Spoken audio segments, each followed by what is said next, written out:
Hi everyone, hope you're all doing good. Right, okay, this is the third round draw for the 23rd edition of the Tapology Lucky Bastard Game. And despite it being fairly early in the game, only the third round, we're already down to just 6 people. So we're already getting towards the tail end of this game, and in some cases, 6 people has been the ending of it. So there was one, I think it was either the last one or the one before that ended with 6 people. So this might be the last round or possibly second to last anyway. But yeah, just to go over those people again that's still in here. We have Captain Quebec, Foghorn Sam, Rigno, Tyson Magamenov, and Ex-Con Chris.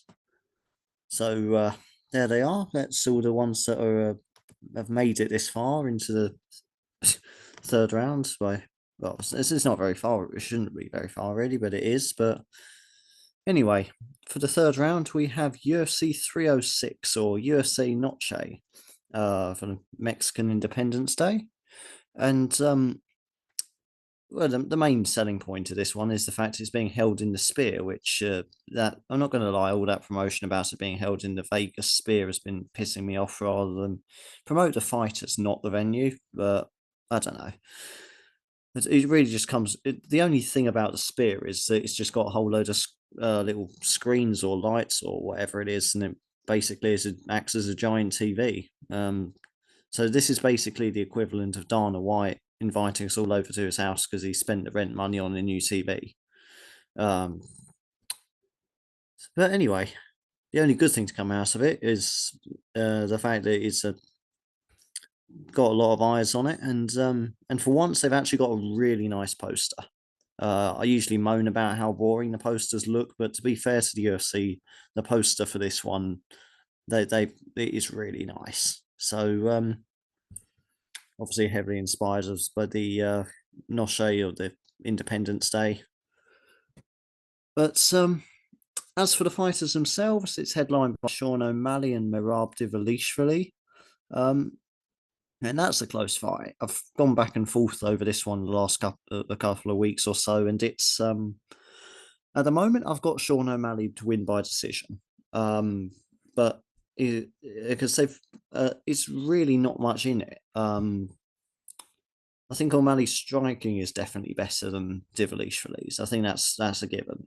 But then it wouldn't surprise me if Divalishvili just managed to get a hold of him, just sort of wrestle fucked him for 5 rounds.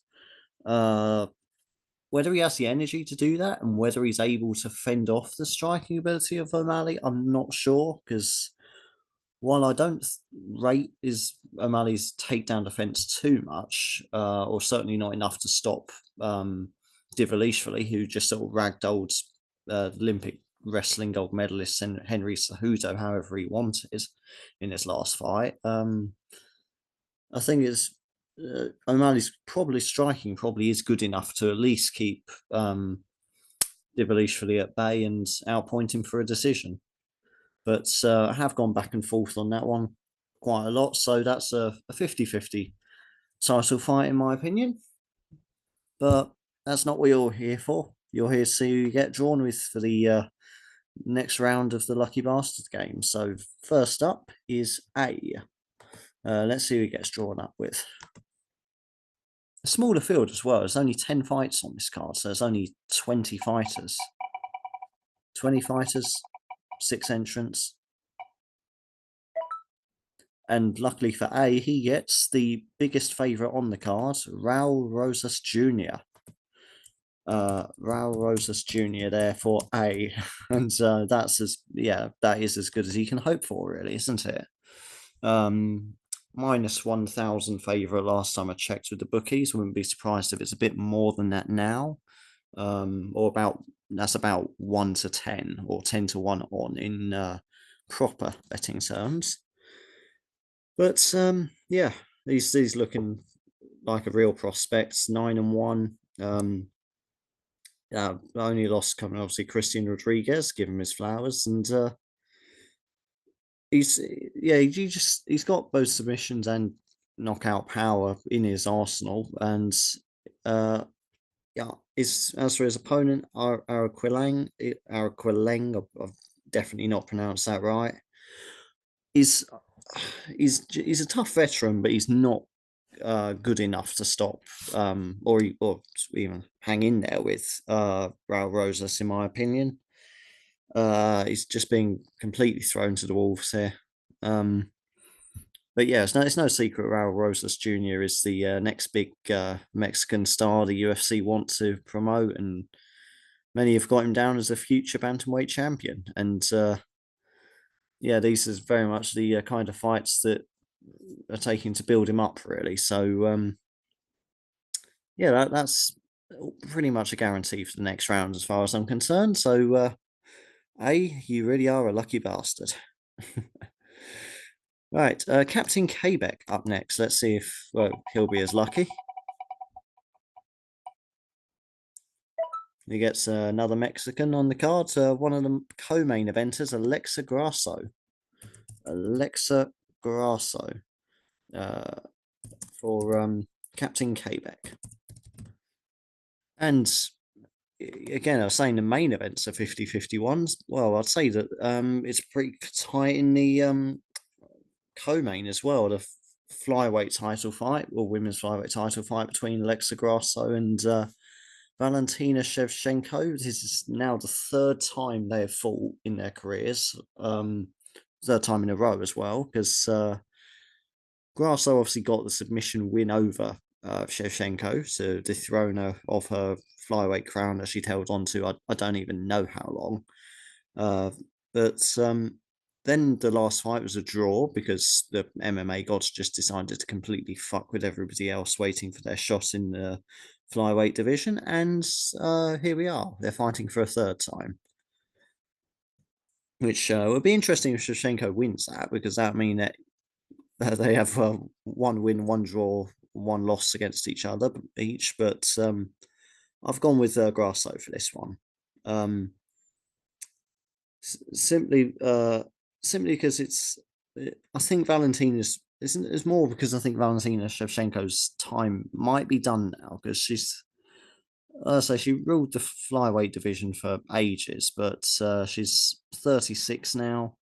And while she definitely looked much better against Grasso when they drew in their last fight, that was still not quite as good as she was in the years previously. And that made me think a bit, well, maybe she's past her prime a little bit. She can still very much hang in there with the top of the division, and she could very well still beat Grasso tomorrow night. But I think this is very much going to be the sort of final passing of the torch moment. Really, I think it's this is where the division truly gets handed over to Alexa Grasso. Anyway, Foghorn Sam next to take on the wheel. So we've got two of the six so far. Both of them got one's got a certainty, one's got a decent one. Let's see if Foghorn Sam will be as lucky as the previous two.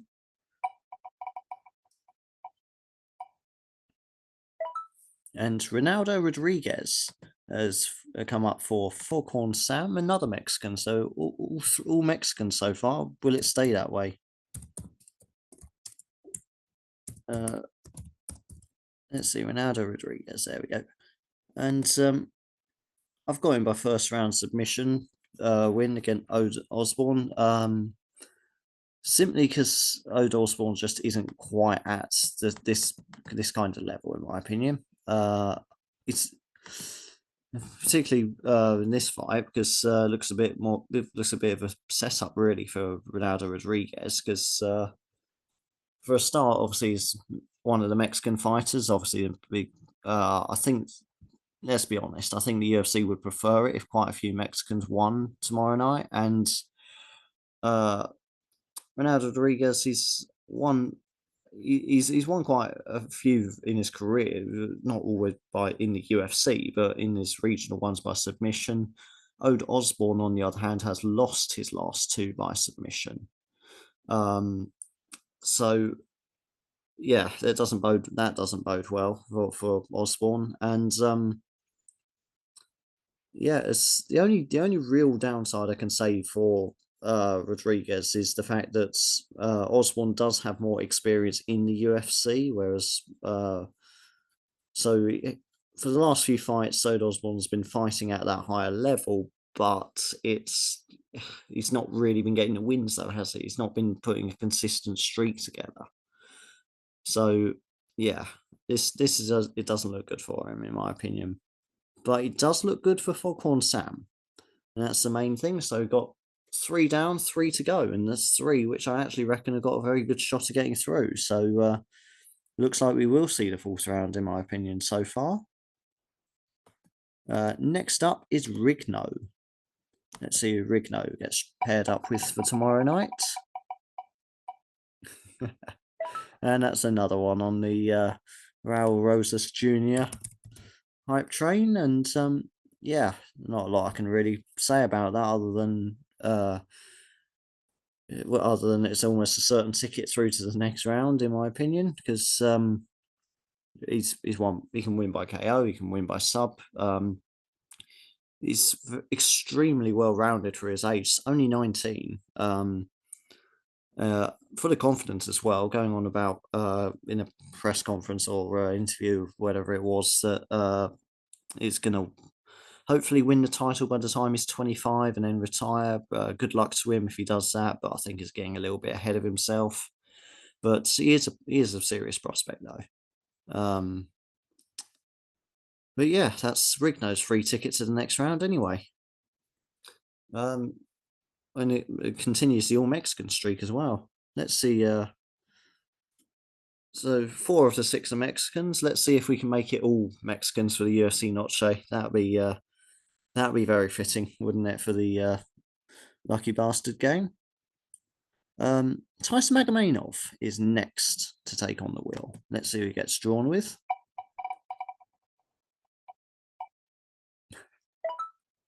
And he gets Irene Aldana.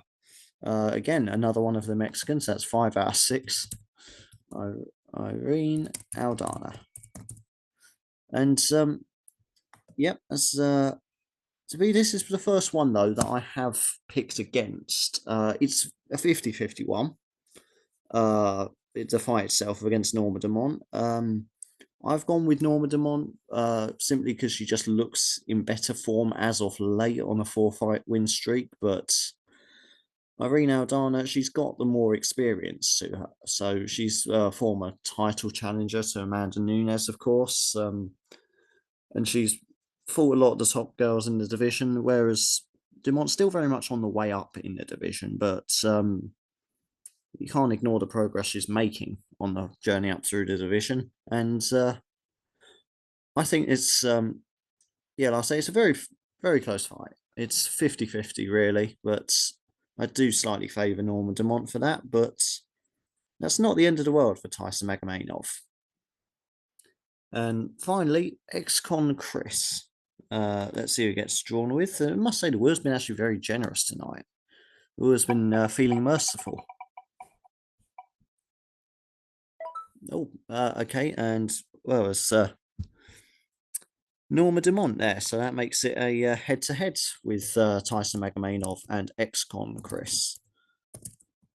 So that's yeah, as I was just saying, I do fancy Norma Dumont for that because she's more of the prospects rising up through the division, and Irene Aldana more experience. She's got that title experience. That might make the difference. Who knows? But that's a coin toss fight. So any more ramblings would just be bullshit and speculation. But anyway, and that also does just break that little Mexican streak we are going there. So 5 out of 6 Mexicans. Not quite all of them for the UFC Noche, but that was never going to happen, was it? Anyway, so if I just go back to the Excel sheet that I've got, if it's on the right page, I can't even tell because on mine it's still coming up with the wheel. Here we go. Yep, here we go. It's Raul Rosas Jr. for Love My Offer Sanese. Captain Quebec, drawn with Alexa Grasso. Foghorn Sam with Ronaldo Rodriguez. Rigno also with Raul Rosas Jr. Tyson Magamenov with Irene Aldana, and that is a head-to-head against ex-con Chris with Norma Demont. So I suppose that makes that our Lucky Bastard Game main event: Irene Aldana versus Norma Demont. So yeah, that's that concludes the third round draw for the 23rd edition of the Tapology Lucky Bastard Game. I think that, yeah, as I was saying, I think the wheel's been very kind. He's not the wheel, she. I don't know what the wheel identifies as. To be honest with you, I never really asked it. But whatever. It identifies as, it has been quite kind. Has been given quite a few favourites, or at the very least, coin toss favourites or underdogs. So, I mean, obviously, besides Norma de Montanari and Aldana, obviously one of either Tyson Magamenov or X1 Chris would go out in that one, but besides that, all the rest of you got a seriously good chance of getting through. So I think we'll definitely see a fourth round, and probably I'd say with about at least 4 of you. I'd say at least 4 of you. Anyway, just before I leave you, which I'm sure you'll all be glad to hear, is going to happen in a matter of seconds now. I'm just going to say good luck to all of our lucky bastards in this game. Good luck to everyone with their picks for tomorrow night. If you've got any bets on this card, good luck with those as well. And until next time, so long for now.